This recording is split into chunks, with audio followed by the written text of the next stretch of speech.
Hello everyone and welcome back. Now, in the previous video, we looked at eigenfunction expansions. And in particular, what we did is we used these eigenfunction expansions to solve inhomogeneous partial differential equations.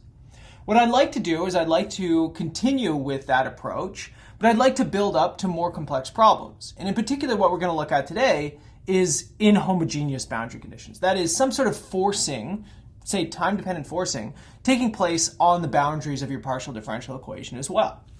So again, we're going to illustrate by example here. So we'll use the heat equation, but as we know now, most of our methods that we can use for the heat equation, they also apply equally to the wave equation. It's mostly separation of variables, Sturm-Liouville type problems that are used to solve these things. So again, we'll just, to be concrete, we will just pick a specific equation. And so here, what's going to distinguish this is the boundary condition. So I'll use boundary conditions that are forcing the specific temperature at the boundaries, but you could do this if these were derivatives, that would be forcing the flux, or you could do some sort of mixture of these as Robin boundary conditions. It doesn't really matter. Again, just for illustration here, you can imagine that you're sort of forcing the temperature at either end. And of course, you have an initial condition here. We'll just leave that till the end. But just like what we did previously, is we will look at a related homogeneous Sturm-Liouville problem. Okay, so again, you're probably pretty familiar with this. The homogeneous equation comes from setting q equal to 0, applying separation of variables, and then you would get, so that you get the homogeneous SL Sturm-Liouville problem. And in our case, it's a really sort of simple problem, right? It's our usual sort of harmonic oscillator here, dx squared plus lambda phi is equal to 0. Now, the important piece here is that the homogeneity of the Sturm-Liouville problem also applies to the boundaries. So in this case, you would be looking at Dirichlet boundary conditions to go along with this thing, okay?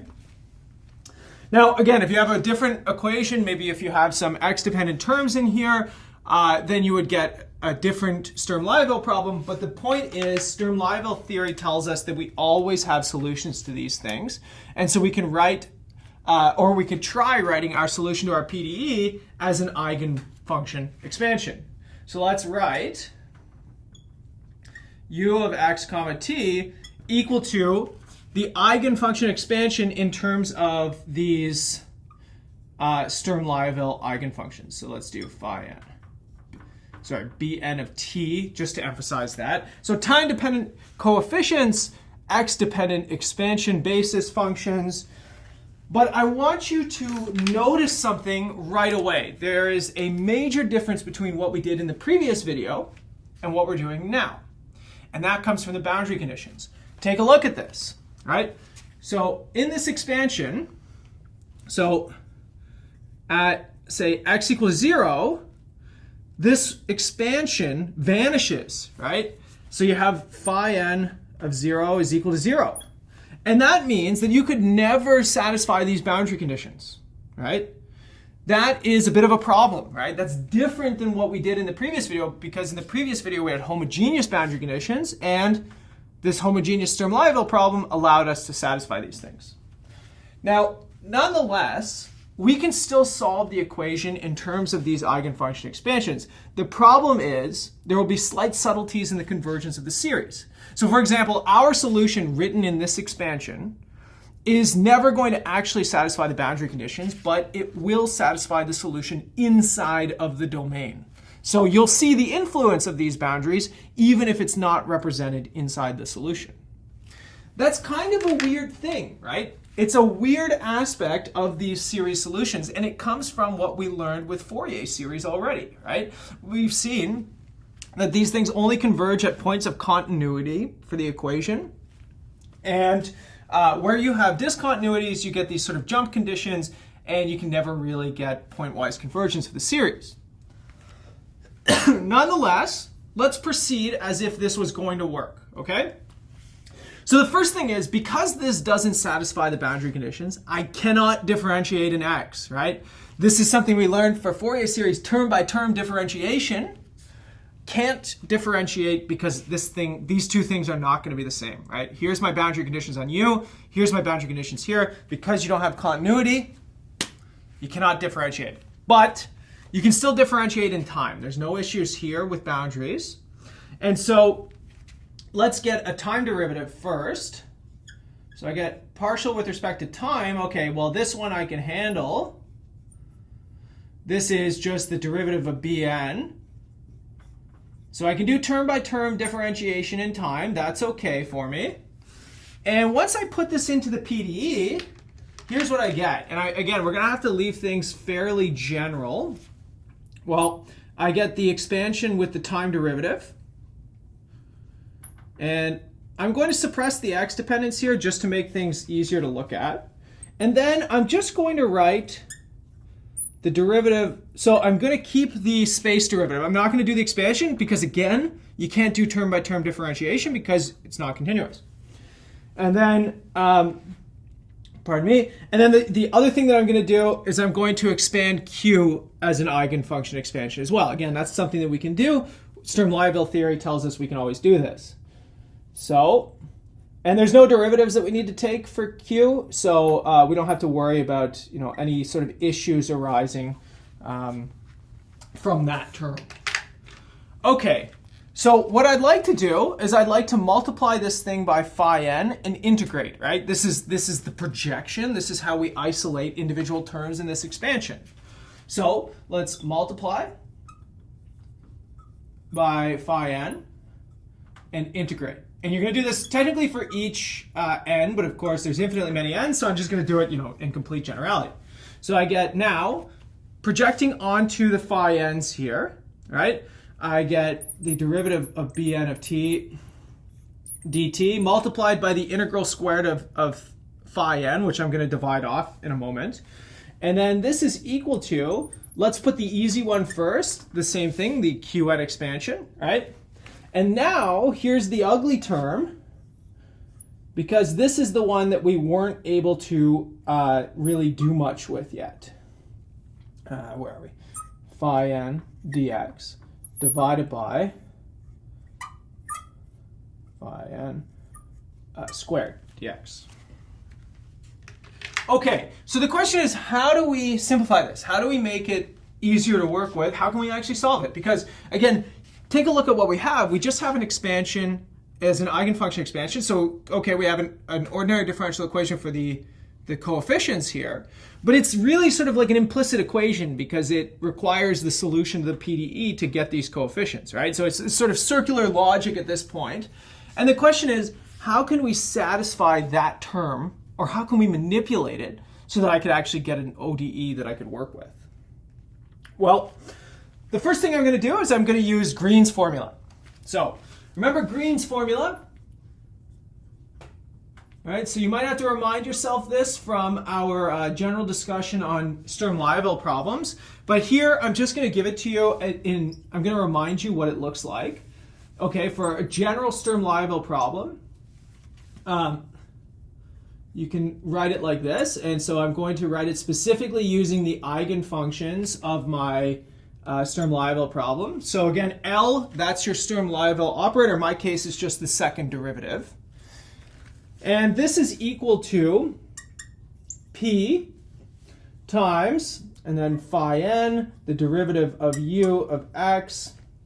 I'm going to have to skip this down a little bit. I didn't pudge it for enough space. I apologize. Phi n of x dx. And then this is evaluated at the boundaries, right?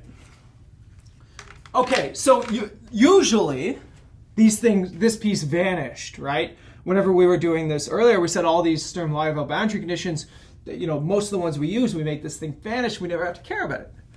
But now, U satisfies boundary conditions that have to be put into this thing, right? So the nice thing is, the Sturm-Liouville boundary conditions are going to be 0 here. But we still need to manipulate this, because look at what this term is. If L is the second derivative, this is phi n times the second derivative of L. That's this term right here, right? But then if I distribute the integral over this and I bring everything over, then let's take a look. Let's write it all out just so that we can see it. This tells me the integral from 0 to L, so that the numerator of this piece, second derivative of u with respect to x times phi n dx, this is equal to, pull this over, it becomes positive. Also, the Sturm-Liouville operator L applied to an eigenfunction is the eigenvalue times the eigenfunction, right? In this case, there's no weight, there's no sigma. So that means that here, after a little bit of manipulation, I get lambda n integral from 0 to L of u multiplied by phi n dx. But then the derivative operations here.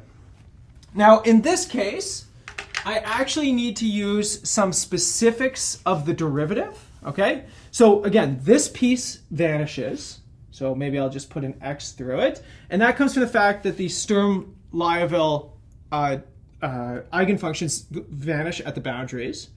But this one I have to deal with. I have u, okay, I have some boundary terms for u that I can put in. So I'm going to get a of t and b of t. But now I need to know something about the derivatives of my eigenfunctions. Now the nice thing is, in this case, my derivatives are going to be, well, we can explicitly calculate them because we know exactly what the eigenfunctions are. They're sine of n pi x, right? And so in general, this will be very hard to satisfy if you don't know exactly what the eigenfunctions are, right? Because you don't have much information about it. But in my case, I do, so here you go. N pi over L, that is from differentiating the eigenfunction, right? Because it's sine of n pi x over L. And then multiplied by, and when you do the boundary evaluations here, you get b of t, that's the evaluation at x equal to L. And then you have a cos of n pi, so that's minus 1 to the power of n. And then minus a of t, which is the boundary at 0. Okay, so a lot of moving parts, but the beautiful thing here is that, okay, this thing now is Bn because it's just the projection of the solution onto the eigenfunction. That's what the expansion does, right? So that means that this complicated integral term is now rewritten in terms of things that are known quantities, right? So thus, let's write this out. The derivative, I'm just going to write Bn prime for the derivative, so I don't have to write d dt all the time. And then plus, where are we? I'm going to take all of this piece right here so that I get k. And then, so where are we? K. And then lambda n Bn is equal to Qn plus, and now I have all of this overhang here, so I get k n pi over L, and then the rest of this piece, minus 1 to the n, a of t, all divided by, again, the integral 0 to L of phi n squared dx. Okay? So that means that I now have an ordinary differential equation. Again, this is just a constant. It's just a number that we can evaluate for each value of n. This is now a time inhomogeneous equation, right? So you're going to have to use an integrating factor, sort of like what we did in the previous, but now you've got these time-dependent terms that are sort of crossing over. But nonetheless, you can do this. And you can also, if I give you initial conditions, you can just use this representation to figure out what the initial conditions on Bn are, right? So Bn of 0 come from initial conditions, right? So you can do all of the solutions now, but what I want to emphasize to you is that even though that this is a solvable, at least in theory, ordinary differential equation, your solution is only going to be valid within the domain, but not on the edges, right? So this is a really sort of weird thing that you see from doing these eigenfunction expansions. Because of the discontinuity, because we can never satisfy inhomogeneous boundary conditions, we will never actually we'll never be able to expand the solution as something that's valid everywhere. You will see the influence of these forced boundaries within the domain, but you will not see it on the sides of the domain with this expansion, okay? The last thing that I want to emphasize to you about this is that that doesn't mean that the actual solution is discontinuous, right? Or doesn't make sense. It's just that you're trying to expand the solution in something that it probably shouldn't be expanded in. That's the issue here. Now, before we conclude, I just want to show you an alternative method here, okay? So there's an alternative method to sort of put this in the same situation that we were in for the previous video lecture. And that's by writing, so let's take our solution u of x of t, and let's write it as maybe some term v of x of t plus r of x of t. Okay, so I'm going to explain what these are in a second. Here, r of x of t is going to be something that automatically satisfies the boundary conditions. Okay, so I'm going to say let r of x of t be a of t plus x over L b of t minus a of t. Now, I chose this because it's simple and it does satisfy these boundary conditions, right? At x equal to 0, you get a of t. So it satisfies this boundary condition. At x equal to L, you get b of t. So it satisfies the second boundary condition. Okay? So what that means is that with these two together, I can consider this one to have homogeneous boundary conditions, right? And so what that would mean is that whenever I add these two things together, because this one is 0 on the boundaries, this u automatically satisfies the boundary conditions. This is just a choice that I made. Now, this choice will be reflected later on through the equation, as I show you in a second. But you can choose any function you want that satisfies those boundary conditions. I chose the simplest one, right? Just a linear gradient. But again, anything will do based on this sort of formulation. And so if you put this into the PDE, right? So into the PDE, so you have the assumption that u satisfies this partial differential equation. So if you put u is equal to v plus r, here's what you would get. And the goal, again, r is known, so you're going to get a PDE for v. So you get the time derivative of v is equal to, okay, so everything was linear so far. So you get a sort of heat equation for v, but then you have to do the same thing for r as well. And so now you get the inhomogeneous source, q, minus the time derivative of r, and that came from the distribution of the time derivative over these two pieces. And then plus the second space derivative of r, which again came from the distributing this second space derivative over both v and r. But here's the point. This is now, right, you can just write this as like some other source term. Call it q bar, right? It's just a source term. All of these functions should be known, right? R is known, q was given to you. So this is just a new source term. And so this is what I mean. If you chose a different r, it would just be reflected in your source term that you choose here, right? And it might make an easier or a harder PDE to solve. But the point is, it satisfies the boundary conditions. But you also have to be careful with the initial conditions. So careful, right? If u